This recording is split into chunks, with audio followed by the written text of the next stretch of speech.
दोस्तों, for those of you who might not have seen earlier episodes, मैं एक series बना रहा हूँ on Captain Kumar, a morning walker on Carter Road, who is 93-year-old. So this is kind of recording his memoirs for the life and time he spent on the sea. He was a merchant navy, a captain and a pilot of the ship. And सबसे बड़ी चीज़ ये है कि at the age of 93, he's so lively and he can remember his details of his life like back of his hand with dates and times and names. We can't remember all that. All in all, he's a remarkable personality, and I thought if I'm getting this chance, I must record his life. It is so inspirational. तो ये videos भी हम morning walk के बाद quarter road पर ही बैठ के और बनाते हैं. Almost every day for last 1 month we are making this videos. आपको कैसे लगे ज़रूर बताइएगा. Thanks for watching. Please like, share and comment. Good morning, Captain. So today we are going to record 70th episode of our series on life and times of your experiences on the sea. Over to you. I'm now Harbour Master Oman. We had gone around, and I knew the place well. And the Indian Navy was visiting on a goodwill trip, so they came with a destroyer and frigate and a submarine. When they are out, the whole program is scheduled for 1 or 2 days when they visit. See, and I came out with my other 2 pilots because we had 3 of them. So to see, so I saw that they were struggling outside, not coming close by. So I asked them, what's the problem? They said the submarine has jammed its rudder, so we are having difficulty as it's going round and round. So I said, don't worry. I said, I'm coming with 3 pilots. So I will take over the submarine for you, and I will bring her into port. So Captain Nambiar was in charge of the destroyer. So the first pilot boarded him, then the second pilot boarded the frigate, and then I boarded the submarine. It was a unique way because the rudder was joined. So how to counter that action? It won't come straight. So I put one tug forward and the other tug at the back, took with a one engine going backwards. Wow. So that it will counteract the rudder effect of the submarine. Oh, that's how I brought her. The commander was shocked, and he was so happy, and they could go ahead with their goodwill trip.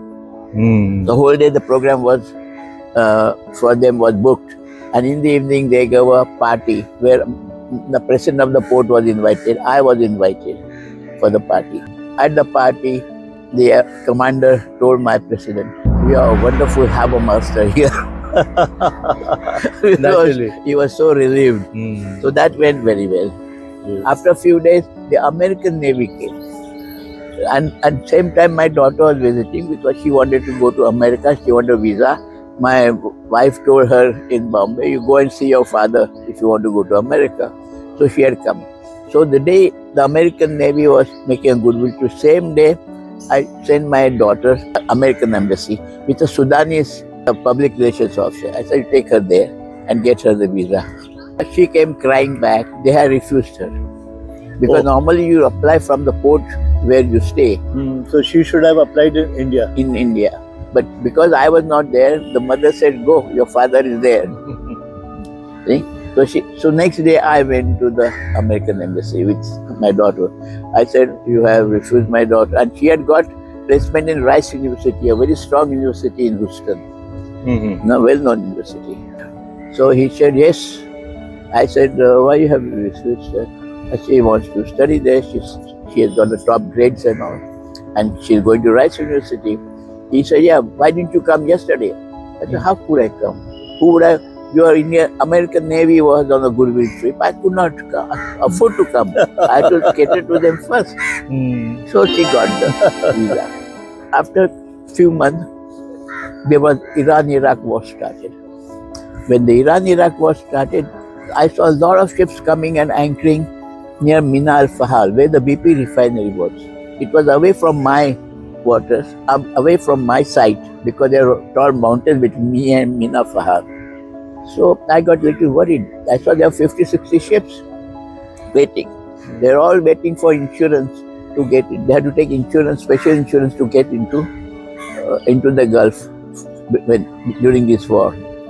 So I asked the government, why don't you hand over that water? I'm worried about pollution, and I will put a small tax on them, and I will service them for provision, taking the garbage, or if they want anything they want, I'll cut it. But they must appoint an agent, because I'm going to put a small tax on them according to their gross tonnage. I didn't want to penalize them, but I want to control them. So the people came to know in the Gulf, the Dubai. Suddenly 10 journalists came from Dubai when they saw that I have done that, and they all came to know that I am from Singapore, because I know the place very well.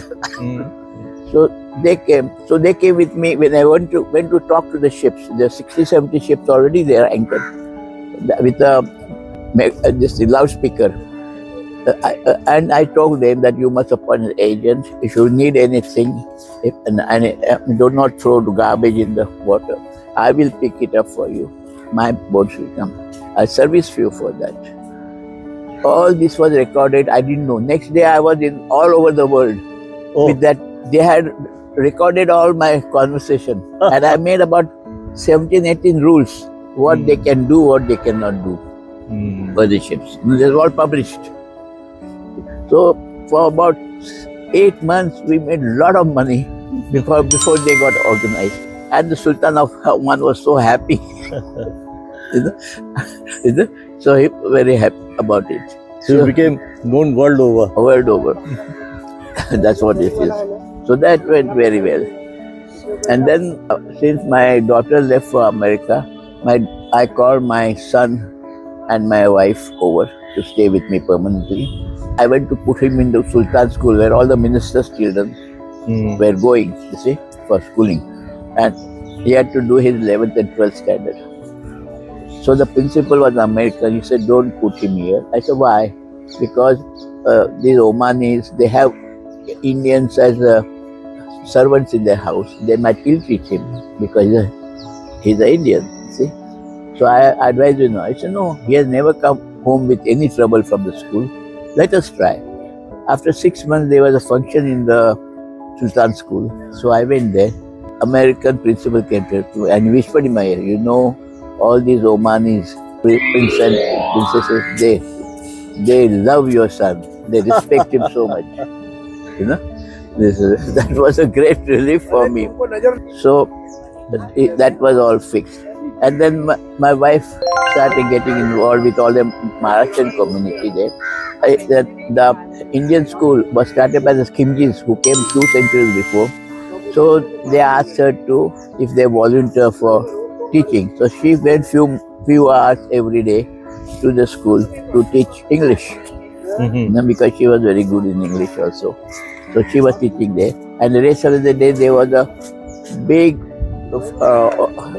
any personality who came from abroad, if in any community, even Keralites and all, I had to be present because they would invite me to their function to grace the occasion, because I was the highest paid Indian there. You know? Naturally. The Indian embassy also, they called me to talk to for a lunch to that. So well-known personalities like Pula Deshpande, well-known in Marathi literature, Bapu Kakale, one-man show, Dr.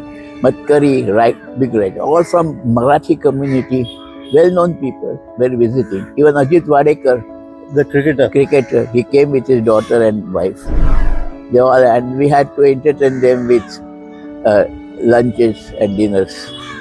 So that was a great stay we had there. And socializing. So she was well known because she was conducting a lot of plays, Marathi plays and all. Yeah, she was the chief person. Yeah.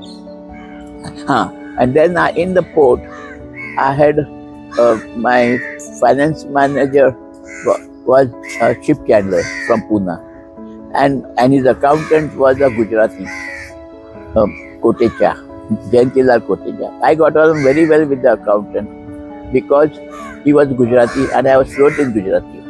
And when my wife was not there, I used to go and have lunch with him, dinner with him, with his family. in the colony. Hmm. See? So that was a big asset. Correct. I remember one day I went to a party there at a function where a lot of CFOs were there, you know, and they were boasting how they saved so much money for their company. So I heard the talk. The one CFO, my CFO said, I stopped all these Indian workers, you know, from going every year to their country. You know, they used to get 1 month leave. I made it 2 years. I saved a lot of money for my company. So when I heard that, I said, you sleep with your wife every night and you can't allow your men to go once a year. I was shocked. They were so angry with me, but that's the fact. Yes. The Indian CFOs who were there, they were spoiling things for Indian people only. And as I said, there were 30,000 Indians and 70,000 from Pakistan. By that time, things started changing. In the end, after when I was leaving, in the end, it was other way around. It was 30,000 Pakistanis and 3 lakhs Indians. I asked the journalist why this change? Because a Pakistani cannot work in a group, an Indian can. On that high note, we'll break here and meet again in the next episode. Thank you and goodbye.